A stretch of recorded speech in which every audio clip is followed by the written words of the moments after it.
Texas Longhorns have begun spring practice here, and Arch Manning is ready to take over college football as the Longhorns QB1. Coach Fred, what are your expectations for Arch Manning headed into next season as the Longhorns starting quarterback here? And man, I really think he's ready to take over college football.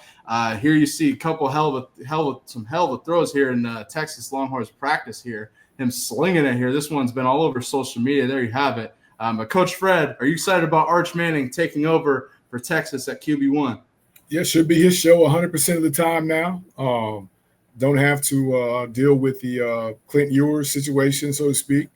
The beauty of it is that he got an opportunity to see some time last year. So the speed aspect, he should be up to that. I think there'll be a few growing pains in the beginning. Just because, even though he played a lot last year, he was in a different type of package. He wasn't operating under the whole offense. So, I think the early part of it may be a little slow for him, but I think he's a good enough athlete to where he can get himself out of situations that may be cloudy, that he doesn't kind of see the read the way that, he needs to see it, and he can get out and improvise. We know he can do that. And then we also know he can throw it. So, again, if Texas puts him in the right situations, I think they'll be pretty good. I agree with you. And here's my favorite part about Arch Manning, and this is something that's a rarity in this day and age in college football. Coach Fred, how long has Arch Manning been sitting behind Quinn Ewers at Texas? It's been a while. It's been a couple seasons now. And I think that's going to be huge for Arch Manning going into next season, having that experience of sitting behind a guy and learning. Similar to the way Aaron Rodgers and Brett Favre did it back in the day. It's the same kind of effect. And I don't think with the transfer portal, a lot of guys that you see don't start right off the bat that are big-time guys like Arch Manning end up transferring. I think that's a common theme in this era of college football. Arch elected to not do that, which I have a lot of respect for him for not transferring out and sitting behind Ewers and learning here. And now, Coach Fred, I really do think Arch Manning and Sark's offense is really ready to take over college football with all that experience learning from Quinn Ewers. Agree or disagree? I agree. It's a good fit. At first, I didn't know how it would work because of the style of offense, but he's adapted well to the parts that they allowed him to play in. Yep. So now that, he'll have the full playbook, I think it'll be good. I hope it'll be good. It'll be good for college football. Nonetheless, I agree there. Yeah.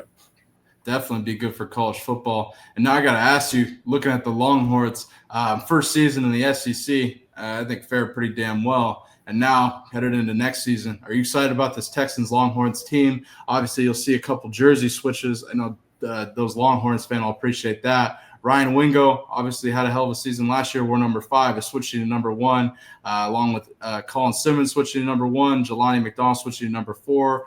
Running back Trey Wisner switching to number 5. You saw him get some action with Arch Manning earlier. Coach Fred, going back to Texas, going into next season, are they at the top of the top when it comes to teams headed into next season, or you still got Ohio State, now the defending national champions? Who are you most excited about? I mean, Ohio State was able to re-up in that payroll that they have. So, I think their biggest issue will be the quarterback piece as well. Yep. And we all know it takes a little bit of luck. Ask them to get to the national championship game. I just, I'm one of those ones when you talk about Texas, I just got to see them there first for me to believe it. Right. Because we've been hearing it since the Rose Bowl victory that Vince led them to. Texas is back. Texas is this. Texas is this. And then they're just one of those college football teams that just never quite get over the hump, so to speak, since that time. Yeah, that is true. And that's a great point, Coach Fred.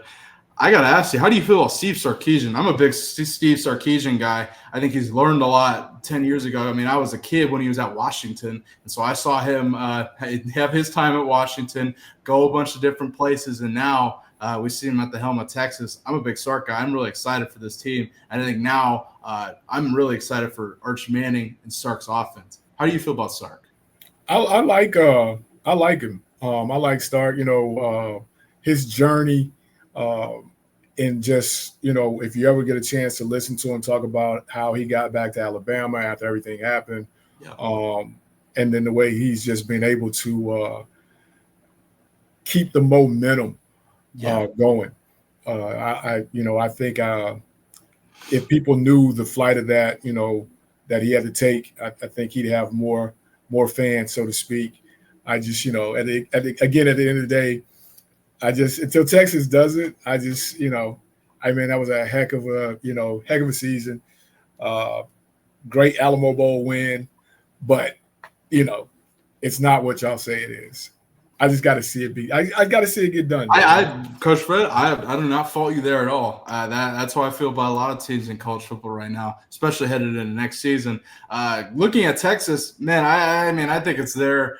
They have to be at the top of the top just because of Arch Manning's experience. I'm big on that. I don't think you see that across college football very much. Guys sitting behind and learning versus going and transferring. If that was anybody else, I think they would have transferred probably, and that's just the common theme you see. Nah, man, Arch don't need no money. that is true. That is true. He getting a lot of money from NIL.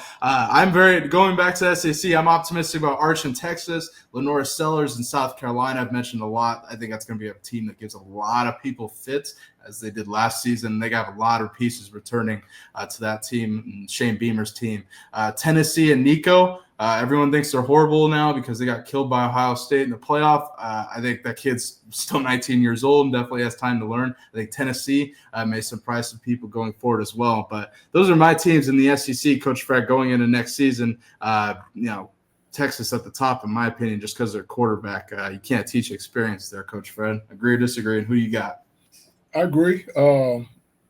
Every team is different every year. And now, this day and age, who can keep the most continuity from season to season? Because right now, everybody in the country has lost somebody, a starter, not just a reserve. Everybody in the country has lost a starter, probably multiple.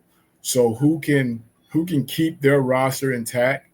I think always has the leg up, and that's kind of why I got to go with Coach Smart, man, Georgia. Okay. They re-upped, and I think they're gonna their style of offense lends to a quarterback that doesn't have a lot of experience. So it don't matter who they put back there, he'll fare okay. Absolutely. Until it gets downtime for the playoff type situation. So I can't count him out, and that's only because Coach Saban is no longer at Alabama. Because if he was there, Alabama would correct it. And it's always that season after a bad season for Alabama. And I think Kirby has that same mentality. It's always because they fell way short than what they wanted, even though they would playoff. Their goal was natty. So I got to believe that he's going to come back and he'll have it, he'll have it fixed. And, I got to go with Georgia.